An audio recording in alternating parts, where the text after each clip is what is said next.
जय हिंद। आज के इस वीडियो में हम लोग पढ़ेंगे कि तत्वों का आवर्ती वर्गीकरण। ये चैप्टर का नाम है। इसमें हम लोग तत्वों को किस तरह से बांटा गया, आखिर उसको बांटने की आवश्यकता हमें क्यों पड़ी, और जो बांटने का प्रयास किया गया उसको किस तरह से प्रारंभ किया गया, उसमें किन किन वैज्ञानिकों का योगदान महत्वपूर्ण रहा, उनके बारे में हम लोग चर्चा करेंगे। तो चलिए शुरू करते हैं कि सबसे पहला क्वेश्चन कि आवर्ती वर्गीकरण जो हुआ, आखिर इसकी आवश्यकता हमें क्यों पड़ी। तो देखिए, जब प्रारंभ में बहुत कम ही तत्व थे तब उनका अध्ययन अलग अलग करना आसान था, सुविधाजनक था। लेकिन जैसे ही एक एक करके तत्वों की संख्या बढ़ती गई, फिर उनको अध्ययन करने में कठिनाइयां आने लगी और आज के वैज्ञानिकों ने इन कठिनाइयों को दूर करने के लिए इनका वर्गीकरण करने का प्रयास प्रारंभ कर दिया। और इसी प्रयास में देखिए, सबसे जो पहला वैज्ञानिक है, इनको जानने से पहले हम ये जानते हैं कि आखिर ये वर्गीकरण अगर हम कर देते हैं तत्वों का, तो हमें इससे क्या लाभ होगा, क्या बेनिफिट होगा। तो सबसे पहला बेनिफिट ये होगा कि हम तत्वों का अध्ययन नियमित रूप से कर सकते हैं, नियमित तरीके से किया जा सकता है तत्वों का अध्ययन। फिर हमें अलग अलग प्रत्येक तत्वों का अध्ययन करने की कोई आवश्यकता नहीं होगी। हम किसी एक समूह के तत्वों का अगर अध्ययन कर लेंगे तो इनसे हम पूर्वानुमान लगा सकते हैं कि अन्य उस समूह के जो तत्व हैं इनके गुणों के बारे में। अगला बेनिफिट ये हो सकता है कि इससे हमें समूह के तत्वों के पारस्परिक जो संबंध होते हैं इसकी भी जानकारी हमें मिल सकती है। चलिए, वर्गीकरण के प्रयास में प्रारंभ जो वैज्ञानिक किए हैं उनका नाम है लवॉयज़े। जैसा कि आपको बोर्ड पर दिख रहा है कि तत्वों के वर्गीकरण का जो प्रयास हुआ, उनमें पहला जो प्रयास किए थे 18वीं शताब्दी में लवॉयज़े, जिनको आधुनिक रसायन शास्त्र का जनक भी कहा जाता है। देखिए, इन्होंने क्या किए कि तत्वों का वर्गीकरण धातु और अधातु में किए, और इन्होंने धातु और अधातु के कुछ भौतिक गुणों के आधार पर इसका वर्गीकरण किए। लेकिन ये जो वर्गीकरण था, किसी एक धातु के गुणों को पढ़ने से उसके समूहों का हम पता नहीं लगा सकते, उसका पूर्वानुमान नहीं कर सकते हैं। जैसे मान लीजिए कि एक सोडियम होता है और एक प्लेटिनम होता है, तो जो सोडियम का जो गुण है वो बहुत ही अधिक क्रियाशील है और प्लेटिनम बहुत ही कम क्रियाशील है। तो इस तरह से उनके गुणों के अध्ययन में क्या होने लगे जी, सही से हम उनका अनुमान नहीं कर सकते हैं। इसीलिए इनका जो प्रयास था इसको असफल माना गया। नेक्स्ट आता है कि संयोजकता के आधार पर वर्गीकरण। तो देखिए, संयोजकता के आधार पर कुछ वैज्ञानिकों ने इनका वर्गीकरण करने का प्रयास किए, लेकिन ये भी कुछ हद तक क्या हुआ जी, असफल रहा। क्यों? क्योंकि कुछ ऐसे तत्व होते हैं जिनकी संयोजकता परिवर्तनशील होती है। जैसे आपको बोर्ड पर दिख रहा है कि कॉपर है, जब कभी कभी कॉपर की जो संयोजकता होती है एक होती है और कभी कभी दो हो जाती है। आयरन है, इसकी संयोजकता कभी दो कभी तीन हो जाती है। ये टीन जो है इसकी भी संयोजकता कभी दो और कभी चार हो जाती है। इस तरह से पूरी तरह से ये भी क्या हुआ जी, असफल रहा, ये भी प्रयास असफल रहा। फिर आते हैं रेनर आते हैं और अपना तिर्यक नियम देते हैं। अब देखिए, तिर्यक नियम होता क्या है। तो इन्होंने बताया कि अगर तत्वों को परमाणु द्रव्यमान के अनुसार अगर लगातार लिख रहे हैं, तो जो मध्यम तत्व होंगे उनका जो द्रव्यमान संख्या होगा, शेष जो दो किनारों पर जो तत्व होंगे उनके औसत के बराबर होंगे। फिर से समझते हैं। इन्होंने बताया कि अगर हम परमाणु द्रव्यमान के आधार पर अगर तीन तत्वों को सजा रहे हैं, तो जो बीच वाले यानी मध्यम जो तत्व होंगे वो किनारे वाले तत्वों के औसत के बराबर होंगे। जैसे कि यहाँ पर बोर्ड पर दिख रहा है, ये जो डोब्रेनर थे ये जर्मन वैज्ञानिक थे और इन्होंने 19वीं शताब्दी में ये तिर्यक नियम दिए थे। तो प्रश्न जनरली पूछा जाता है कि तिर्यक नियम किसने दिए थे, तो आपको बताना पड़ेगा कि डोब्रेनर ने। और देखिए यहाँ पर कैल्शियम जो है और स्ट्रांसियम है और बेरियम जो है, तो इसमें जो बीच वाले जो स्ट्रांसियम है इनकी जो द्रव्यमान संख्या है 87.5 और इनका जब हम औसत निकालते हैं एक कैल्शियम और बेरियम का तो यही आता है 87.5।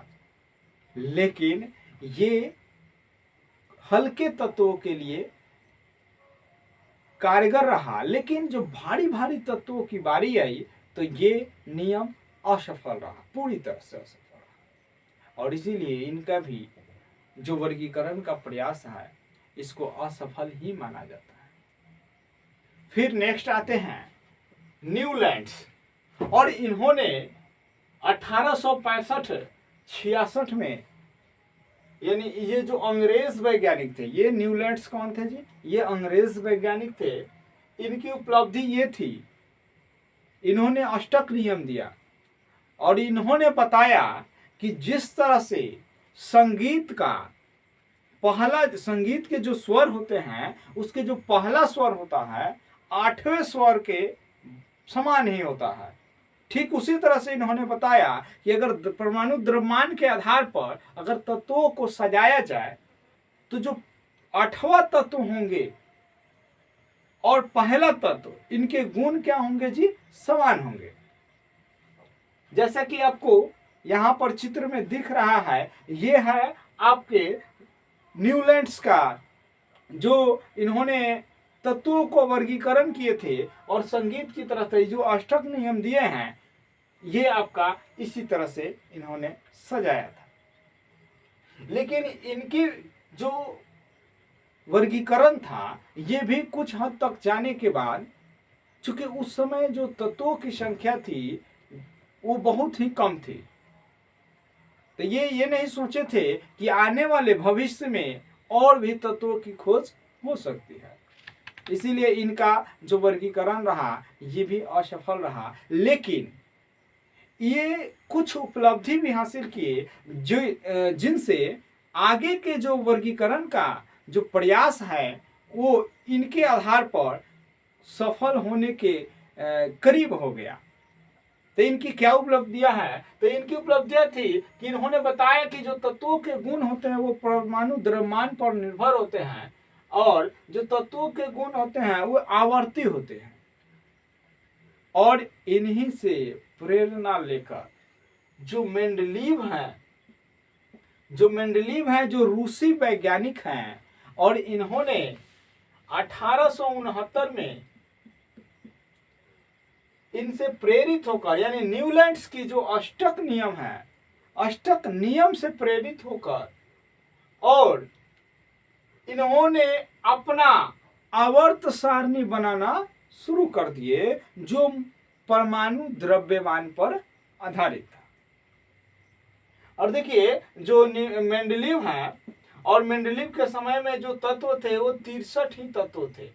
मेंडलीव के समय में जो तत्व थे वो 63 तत्व ही ज्ञात थे।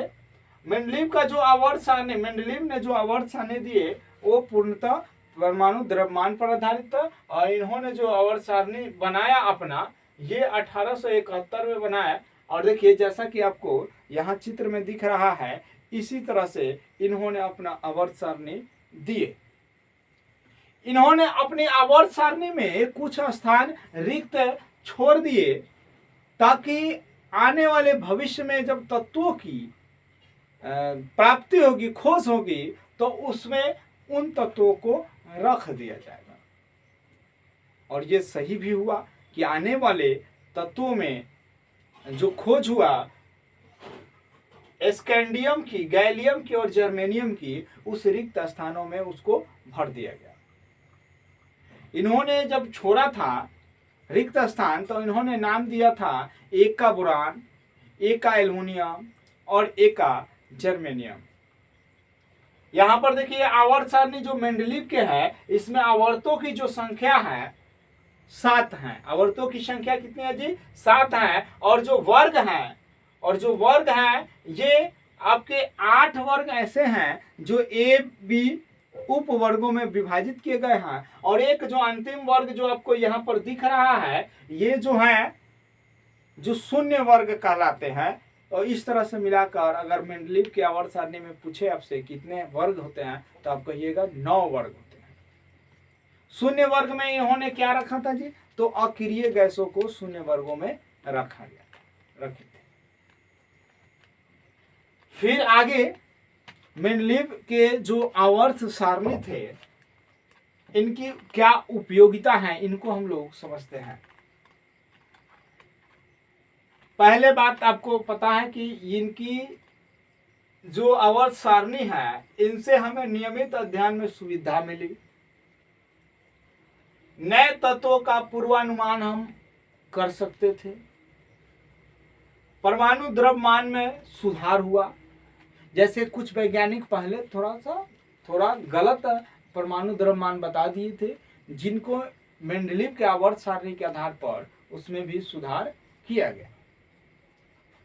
फिर तत्वों की संयोजकता में भी सुधार हुआ, और तत्वों की संयोजकता अच्छी तरह से आप निकाल सकते हैं। फिर मेंडलीव के आवर्त सारणी में भी कुछ दोष रह गया। क्या दोष रह गया जी? तो हाइड्रोजन का स्थान अभी भी फिक्स नहीं हुआ, अस्थायी नहीं हुआ। हाइड्रोजन, जैसे कि अगर भौतिक रूप में देखा जाए तो हाइड्रोजन गैस है जो बताता है कि हम अधातु हैं। लेकिन अगर उस पर आवेश देखा जाए तो हाइड्रोजन पर जो होता है धन आवेश होता है, जिनके कारण वे क्या होते हैं? विद्युत के सुचालक का काम करते हैं। और दुष्प्राप्य मृदा तत्वों का स्थान, यानी जो दुष्प्राप्य जो मृदा है, जैसे कि जो आवर्त सारणी में एक्टिनाइट्स और लैंथेनाइट्स जो तत्व थे, इनके जो समूह थे, इनका इनमें स्थान यानी कि आवर्त सारणी में रखना बहुत ही मुश्किल था, और इसीलिए इनको अलग, दो समूहों को अलग रखा गया। ये हुआ। और देखिए तत्वों का असंगत युग्म, कुछ तत्व ऐसे थे, इन्होंने क्या किए थे कि इनके गुण असमान होते हुए भी एक साथ रख दिए थे, और कुछ तत्व जो गुण समान होते हुए भी इनको अलग अलग रख दिए थे। तो ये इनके दोष बताया गया कि ये क्या है, तो इनके आवर्त सारणी के कुछ दोष हैं। फिर यहाँ पर हम लोग जैसे कुछ समान तत्वों को अलग और कुछ असमान तत्वों को एक साथ रखना, समस्थानिकों का स्थान, यानी इनके आवर्त सारणी में समस्थानिकों का कोई स्थान फिक्स नहीं रहा। फिर 8वें वर्ग में 3 तत्वों को एक साथ रखना। कहने का मतलब ये इनके जो आवर्त सारणी आप देखे थे कि इसमें जो थे कि 3 जो तत्व थे, जो तीसरे 8वें जो वर्ग थे, इनमें 3 तत्वों को एक साथ रख दिए थे, जो कि एक जो क्रमबद्धता को क्या कर रहा है जी? क्रमबद्धता का पालन नहीं कर रहा है। इसीलिए इनमें इसको दोषों में गिना गया कि ये आवर्त सारणी के इनके क्या हो गए जी? दोष हो गए।